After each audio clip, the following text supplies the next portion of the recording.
Welcome back to Breslov campus. Just to show the perspective of Breslover elders from the previous generation, how they viewed things, and to just be amazed how they looked at things.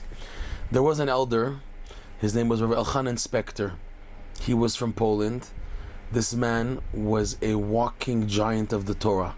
He literally knew the whole Torah off by heart, literally. We're talking about all the pages of the Talmud, all the Midrash, all the Zohar, all the Shulchan Aruch, all the writings of the Arizal, and for sure all of Rebbe Nachman's writings and teachings.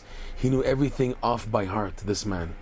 And yet, he shunned any trace of honor. He ran away totally from honor. Even when he managed to leave Poland before World War II, and he came to the Holy Land, he refused to take any type of rabbinical position, gaining money, honor, and prestige from his Torah knowledge. Rather, he became a scribe. He was sustaining himself financially by writing out parshiot for Tefillin, Sefer Torah, etc. But he always shunned revealing how much he knew. But if you caught him off guard and started a conversation with him, you begin to see how he would start getting excited and quoting off by heart, left and right, all types of places in the entire Torah. This man, Rav Elchanan Spector, when he was already in his advanced years, like we're talking about the 70s, 80s, so he found out there was, at the time, in the Breslov community here in Yerushalayim, a young man who became exceptionally known for his expertise and knowledge in Rabbi Nachman's Likutey Moharan. And there is a Breslov saying, or attributed to Rav Nosson or somebody else, that when a person is lying in the grave and he has absorbed in his body the Likutey Moharan, the worms have no access to decaying those parts of the body. It's an amazing statement that a person has so much absorbed Rabbi Nachman's Likutey Moharan in his, not just his soul, his neshama, his heart, his mind, but in his body, because he was so much learned it and connected to it, that the worms won't have any access to decaying those parts of the body. However you want to understand that.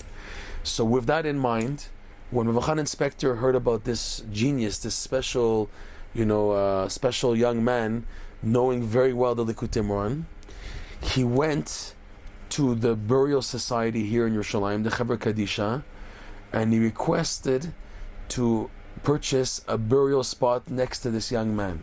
He found out that this young man had already purchased a spot, and he wanted a spot to be buried next to him. So when this elder came to the burial society with this request, they were shocked. They say, "You're such an older man, knowledgeable, everything, you want to be buried to a young man?" And he explained to them that, "I don't know what's going to be with me, and this man, I assume he'll live until 120 years, but I'll wait, I'll be in my grave waiting for him to be buried next to me, so that it'll brush off of me. If this man has so much Likutey Moharan in his body, it will brush off of me and protect me at least from that point when he will be buried." Because the age difference was over 50 years between the young man and Rav Elchanan Spector. And he said, maybe after whatever's decayed from me, at that point it'll be protected and have some merit due to this man being buried next to me, who has the whole Likutey Moharan absorbed in his body. In the end, Rav Elchanan Spector passed away, and in the end, one of his sons ended up taking up that grave. So his wish to be buried next to this amazing young man in Breslov, who was knowledgeable Likutey Moharan, didn't work out. But it comes to show you how they viewed things. Who in the world would think about this, to be buried next to someone who has a Likutey Moharan so absorbed in themselves? And this is how Breslovers used to look at things, and it's meant to show us how we also, in a sense, should view our life and our connection and our emunah in the greatness of Rabbi Nachman's teachings and his book Likutey Moharan.